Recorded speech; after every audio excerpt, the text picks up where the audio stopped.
Entertainment Desk with Elaine Loring.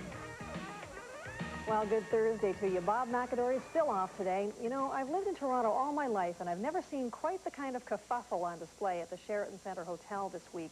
As headquarters for the ongoing annual Toronto International Film Festival, it is the hub of activity where all the journalists, filmmakers, and publicists go to make contact. I happened to drop by the press room and pass through the wall-to-wall action in the lobby yesterday, and I have to say it's quite a show. Now, there was a guy playing bagpipes, people rushing around to get to the movies, PR people going up and down the escalators. You hear conversations like, I didn't know that Jean-Luc Godard was doing one-on-ones. Who knew? Or I got a half-hour phoner with Dustin Hoffman. I'm so jealous. Or I just went to the wrong theater. I missed the screening. Do you think they could get me a VHS screener? And another publicist handed over a screening copy and said, but it's the only one I have left. Could you watch it at 3 this morning before you go to bed and get it back to me by 9 in the morning? It is just a whirlwind, and also not a great 10-day period for getting any sleep. A real challenge for makeup artists to try and hide the ravages of festivalitis. Now, later on in the show, we'll hear from Rob Davidson, who's doing the festival rounds, too, and we'll see how he's holding up during this movie marathon madness. And we have another jam-packed show for you today. If These Walls Could Talk, we'll tell you what Cher and Demi are up to these days. Ola Sturrock has a look at Global's funky new show, Party Girl. And today's live guest is Frankie Randall, reportedly Frank Sinatra's favorite piano player. So as the saying goes, let's get the show on the road. Cher and Demi Moore took part in the Toronto International Film Festival. They used the media-laden venue to hold a news conference to promote their new HBO movie, If Walls Could Talk.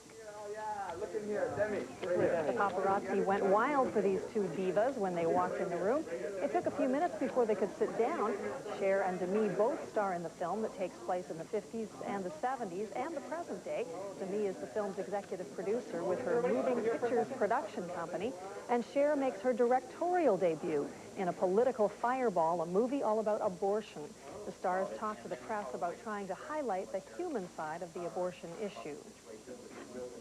If anything, it's a hope to impact and access the human side. And I know we're repeating ourselves because we want to take it out of the political arena. We want to remind people that that it's not an outside issue that people can discuss and really come up with an answer to, because it's too individual.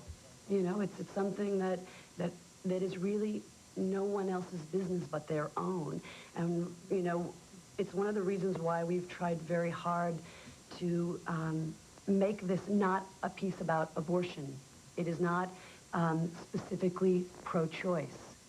We tried to find, regardless of what our personal opinions are, to make this reflect both sides of the issue. And in that way, allow people to make their own decisions. And if it happens to affect things on a bigger level, that would be wonderful, but it's certainly not the goal. And in other entertainment news today, big business Ted Turner is washing his hands of his broadcasting empire. The Federal Trade Commission has just approved the Warner's purchase of Turner Broadcasting, a merger of $6.5 billion. This deal will create the world's largest media and entertainment conglomerate. And also happening this week, actor Robert Downey Jr. is ordered back to rehab following a recent court appearance.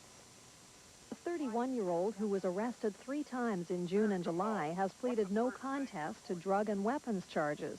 The actor, who appeared in a Los Angeles court yesterday, is free on bail, but has been ordered to attend a drug rehabilitation center, and he must register with the police as a drug offender.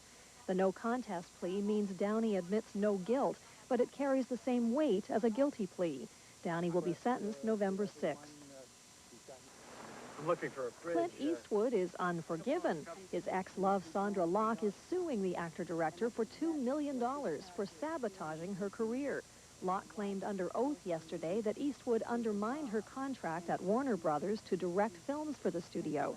Eastwood at one time agreed to help her, but Locke claimed his involvement sent a message to everyone saying she could not be taken seriously. The former actress directed 2 films that were commercial duds. An estimated 1,500 people attended the funeral of the father of bluegrass. Country legend Bill Monroe died Monday following complications from a stroke at the age of 84. Many of today's stars in country music turned out to pay their last respects, and some, like singer Patty Loveless, performed at the funeral. Monroe will be buried today in Kentucky, where he was born. Well, don't even think about going anywhere. Entertainer Frankie Randall pays us a visit next.